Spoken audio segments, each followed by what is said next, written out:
Halo teman-teman, pada video tutorial kali ini kita akan membahas tentang cara menginstal Windows di VirtualBox ya.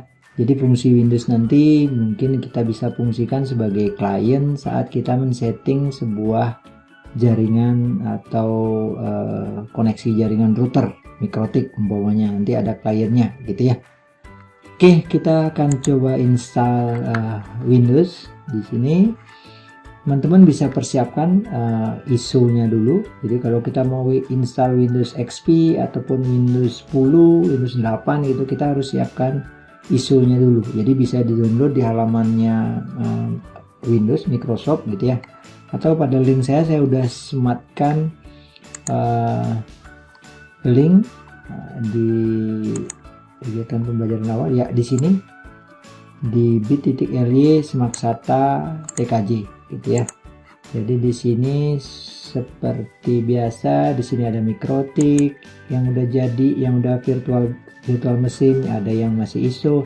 Nah di sini ada Windows Lite, Windows 10 Lite. Nah biar konsumsi memorinya kecil gitu ya. Di sini juga ada Windows XP, bisa menggunakan memori 512 MB. Kalau Windows Lite itu 1 GB. Ya, ini bisa teman-teman download, tinggal klik kanan download gitu ya. Saya sudah coba download, ini dalam proses. Oke, terus Windows XP-nya juga saya udah download. Ini sudah ada di sini. Oke, di My Download. Oke, kita langsung saja. Pertama-tama kita buat project baru, new gitu ya. Kita kasih nama Windows XP. Nah, seperti itu. Foldernya kita siapkan. Jadi anggaplah di sini di drive D gitu ya. Ada VBox, saya buat VBox. Nah, di sini saya buat folder namanya Windows XP. Ya, folder ini nanti sebagai target penyimpanan. Terus ISO-nya saya pilih, saya select di sini. Saya cari. Nah, di sini di download itu ada Windows XP. Jadi yang sudah dalam proses download yang ini. Kebetulan di belakangnya saya langsung isikan serial numbernya ya. Jadi bisa di di rename. Kita copy serial numbernya di sini. Ya, key-nya. Oke, copy. Nah, terus ini sekalian langsung dipanggil. Oke, diklik open gitu ya. Nah, di sini Windows XP editionnya. Terus yang lainnya sudah. Mungkin di sini bila ada expert mode gitu ya. Di sini ada harddisknya berapa mau di set gitu ya. Harddisknya kecil saja, teman-teman bisa di set di angka 5 GB atau bahkan 2 GB juga tidak ada masalah gitu ya. Di sini atau ya 2 GB gitu ya. Terus hardware yang lain itu bisa di sini, memorinya bisa dikasih 512 ya. Terus nah di sini di attendant install ini bisa serial numbernya bisa dipastekan di sini juga gitu ya. Atau kalau nggak diisi di sini, nanti dalam prosesnya dia akan minta serial number. Nah biar nanti nggak minta lagi, sini aja langsung dipaste. Nah username-nya kalau perlu di sini sudah ada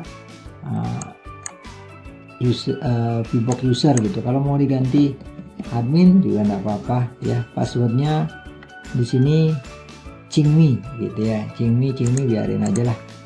Cingmi kalau ada password gitu ya. Nanti juga mau digunakan atau tidak juga nggak apa-apa. Oke, kalau ini dihapus gimana gitu ya. Pertanyaan kalau ini dihapus ya dia harus mewajibkan itu ya. Jadi nggak boleh dihapus. Oke, setelah ini sudah bagian atas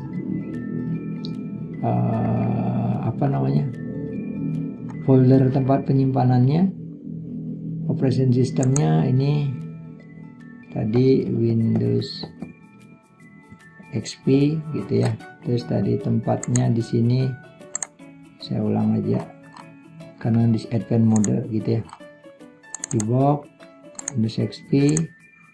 Nah, terus isunya di sini tinggal dipilih tadi Windows XP-nya. Seperti ini komplitnya ya.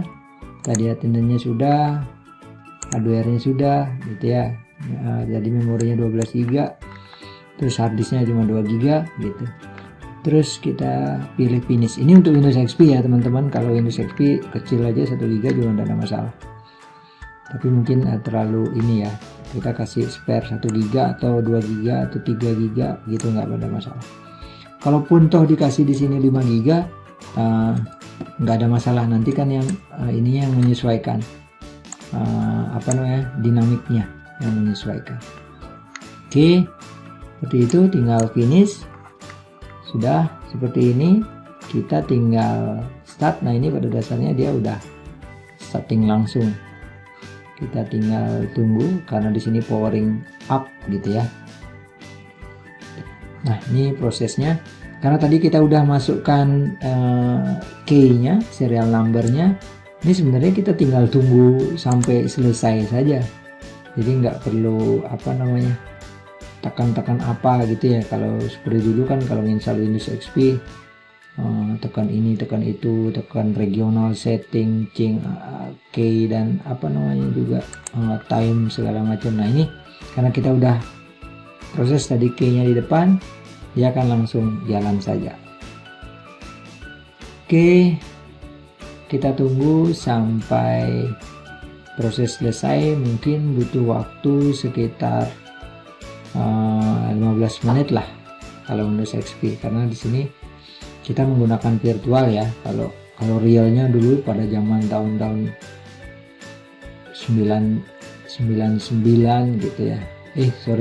Windows XP itu ya sekitar tahun 2000 lah. Ya lumayan lama banget. Oke, ini udah proses up. Tinggal tunggu ya. Nanti saya sampaikan kalau udah selesai. Oke, Windows-nya sudah jadi ya. Jadi kalau teman-teman mau menampilkan screen-nya yang agak besar, bisa lewat menu properties. Nanti di di appearance-nya, di resolusinya bisa ditinggikan 800-600 mungkin bisa dibuat ya, sehingga layarnya bisa lebih besar gitu ya. Atau sesuaikan dengan tampilan teman-teman. Jadi kalau butuh pingin yang layar yang lebih besar gitu, jadi resolusinya ditinggikan. Ini bisa sampai seperti itu. Jadi tergantung kebutuhan ya. Sekarang Windows XP-nya sudah jadi. Bagian untuk networknya tadi dikondisikan di sini masih default. Tadi kita lupa setting. Networknya di sini NAT ya, berarti langsung mencari sumber internet. Nanti kita tidak bisa kita rubah mau ke bridge ataupun mau ke host only gitu ya. Nah di sini masih teman-teman ingat, mungkin kita bisa masuk ke control panel, nanti ke switch to classic gitu ya untuk menampilkan menunya. Bagi yang masih ingat tentang Windows XP. Nah di sini bagian network connection bisa double klik. Nah di sini dia munculnya ya. Nanti ini bisa di double klik di properties, nanti diisi manual. Nah di sini show icon notification when connected. Nah ini kalau kita centang nanti dia akan muncul di pojok kanan bawah di sini ya, menentukan koneksi. Oke, seperti itu proses menginstal Windows XP. Nanti Windows XP ini kita bisa kombinasikan nanti untuk menjadi klien saat kita mengimplementasikan sebuah jaringan ya. Kalau saya gambarkan ya seperti ini, pokoknya nanti ada dua buah router gitu ya. Kita bisa kliennya menggunakan Windows XP, jadi Windows XP, sehingga betul-betul real kita bisa melihat bahwa ada dua buah router yang kita setting untuk routing dinamik, routing statik gitu ya, dimana antar klien nanti bisa saling berkomunikasi walaupun ada dalam beda jaringan. Oke, seperti itu teman-teman yang bisa saya sampaikan. Untuk setting atau install Windows 10 atau Windows 8 itu pada dasarnya sama ya. Kita siapkan ISO, kita tentukan target di mana penyimpanan, dan kita lakukan proses, nanti ngikutin apa menu-menu yang ada di dalamnya. Oke, seperti itu teman-teman. Terima kasih.